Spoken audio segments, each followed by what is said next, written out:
اچھا تو یہ یہاں پہ کچھ کوشچنز ہیں بایولوجی ریلیٹڈ کہ کورٹیسولز کا ایشو، کرونک فٹیگ، موڈ، رات کی جابز ہوتی ہیں. اکثر ہمارے پاس بھی لوگ آتے کہتے ہیں ہماری رات کی جاب ہے یار، ہم اس کو ایگزٹ کرنا چاہتے ہیں.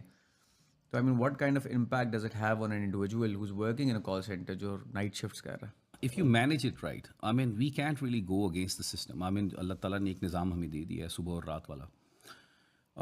But if you manage it right, number one. Number two, it's very important to understand the science. Biology کی بات کر رہے ہیں، سائنس سمجھنا ضروری ہے. تو اتنے پرابلمس نہیں ہوتے. 22 سال سے 20 سال سے لگ بھگ میں اسی روٹین کے اندر ہوں، اور مجھے لگتا ہے کہ میں ہیلدی بھی ہوں. مجھے لگتا ہے کہ میری فیملی لائف بھی بہتر ہے. مجھے لگتا ہے کہ میں ریلیشنس بھی مینیج کر رہا ہوں. اور سائنس کو انڈرسٹینڈ کر لیں، ایجوکیٹ کر لیں. ادارے اگر کال سینٹرس اگر ہیلتھ اینڈ فٹنس کے اوپر، اگر ہارمونل بیلنس کے اوپر اگر ایجوکیٹ کرنا شروع کر دیں لوگوں کو، تو کافی حد تک میرا خیال ہے مینیج ہو سکتا ہے، اور بہت اچھے طریقے سے.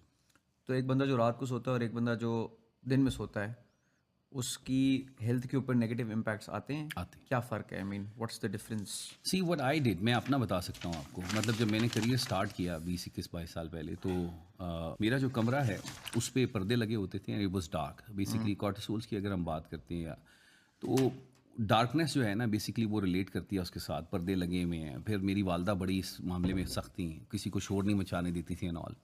اب کیونکہ ایک ہائی ارننگ وسینٹی ہے جس میں آپ کھیل رہے ہیں، اور اس کی ایک کاسٹ ہے، پرائس ہے جو کہ آپ پے کر رہے ہیں. اور مینیج کرنے کا مطلب یہ ہے کہ اگر میں کچھ ٹائم ایسا بھی آیا کہ میں نے اس کو روٹین میں، جیسے رات میں سوتے ہیں ویسے ہی دن کو میں نے ایکسپیکٹ کیا، but it did not work out. It started affecting my health. But یہ ہوا کہ جب میں نے اس کو مینیج کرنا شروع کیا، سونا ٹائم پہ، 8 گھنٹے کی نیند، کھانا، خوراک، سن لائٹ کی چیزیں کرنا شروع کی، تو it worked out very well. میں بائی دا وے ایک چیز ایڈ کرنا چاہتا ہوں جو لوگ کال سینٹرز میں کام کرتے ہیں. اگر آپ رات کو 8 گھنٹے کی نیند کریں اور دن میں 8 گھنٹے کی نیند کریں، اگر آپ رائٹ ٹائم پہ سو رہے ہیں اور رائٹ ٹائم پہ اٹھ رہے ہیں، it will have zero impact on your body and your hormones and your recovery as well. آپ کی باڈی سگنلس کے اوپر چلتی ہے. جس طرح سن لائٹ کی بات کی، تو اگر آپ رات کے ٹائم اٹھتے ہیں تو آپ آرٹیفیشیل لائٹ سے بھی اپنے آپ باڈی کو سگنلس دے سکتے ہیں that it's time to wake up. Important thing is اگر آپ دن میں 12 بجے سو کے رات کو 8 بجے بھی اٹھ رہے ہیں لیکن آپ کی روٹین سیم ہے، so your body is sleeping at the same time, waking up, especially waking up at the same time, then your body will be able to recover through that sleep as efficiently as someone who's sleeping at night. یہ ایک بہت بڑا misconception ہے جو میں نے کہا clear کر دوں. Thank you very much.